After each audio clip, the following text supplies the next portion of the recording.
Hello everyone, welcome to Infinite law.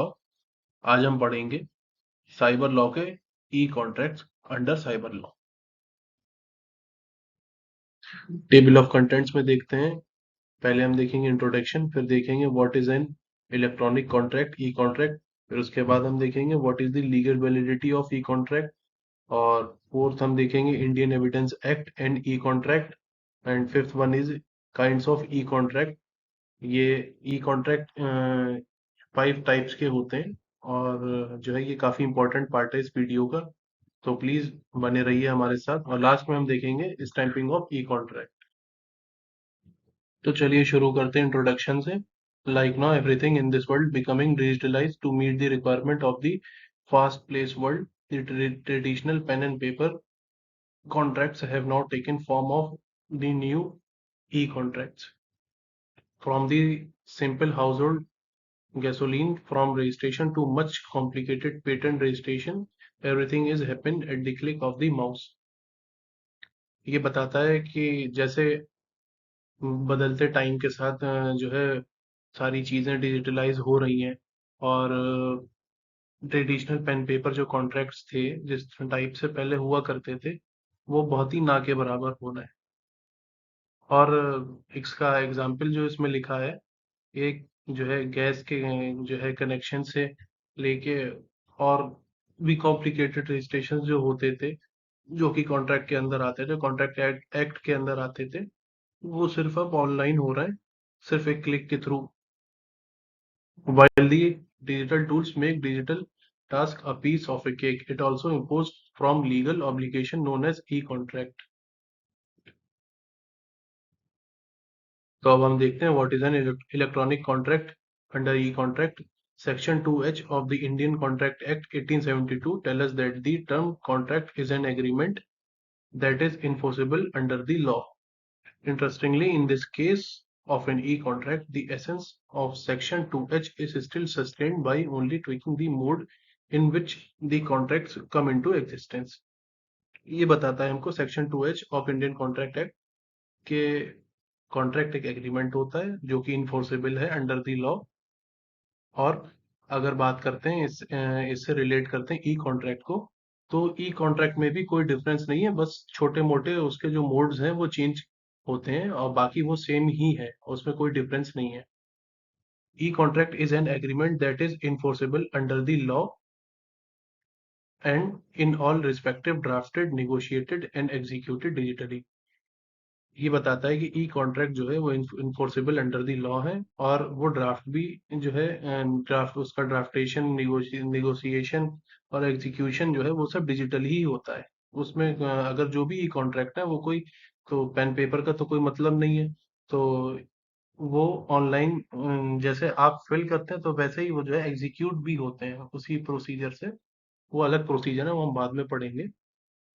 Unlikely a traditional contract which is paper based, e-contract are digital in their entirety। e-contract जो वो fully e-contract digital ही होते हैं, उसमें कोई paper का और ये जो है ये यूज नहीं होता है।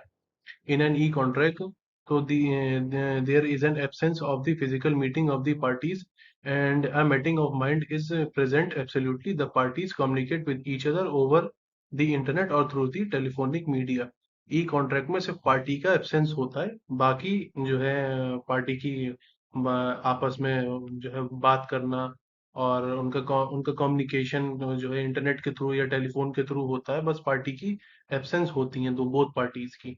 बाकी मीटिंग ऑफ माइंड, कंसेंट, जो भी पार्ट्स हैं कॉन्ट्रैक्ट एक्ट के वो सब होते हैं इसमें। हम बात करते हैं what is the legal validity of an e contract. Legal validity क्या होती है ई कॉन्ट्रैक्ट की।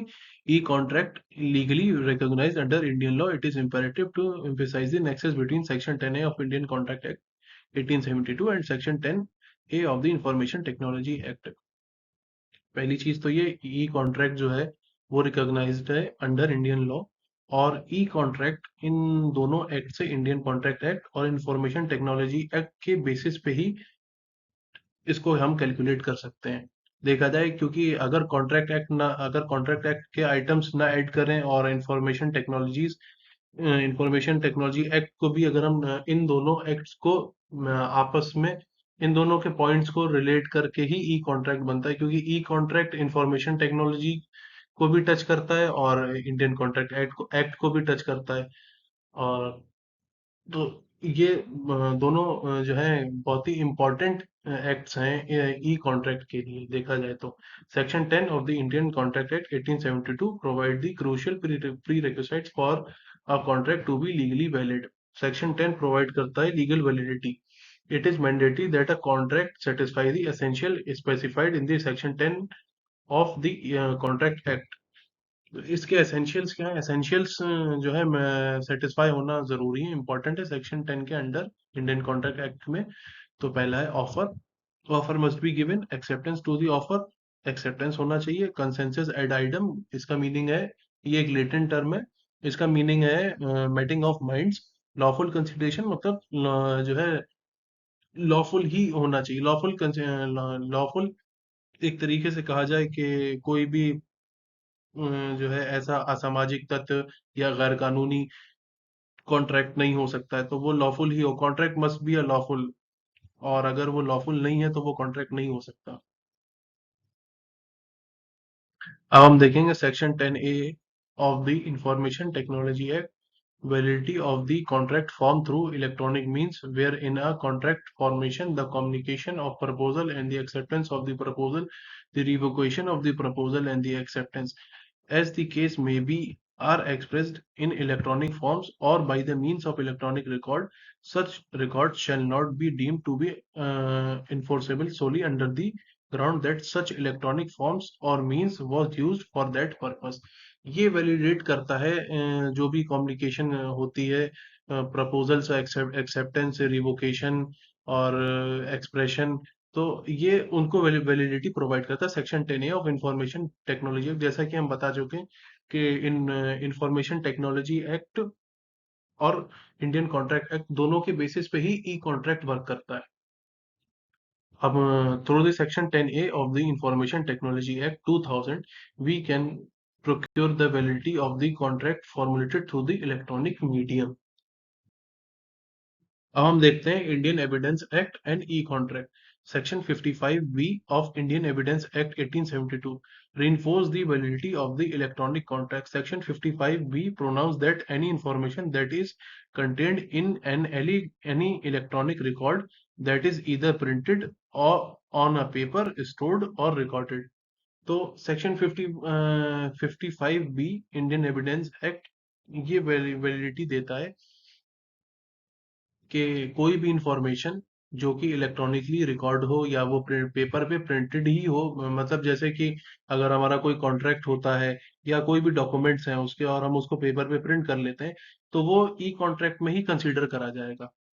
और copied in an optical magnetic media produced by a computer is deemed to be a document when the conditions mentioned in this section are satisfied, it shall be admissible as an evidence।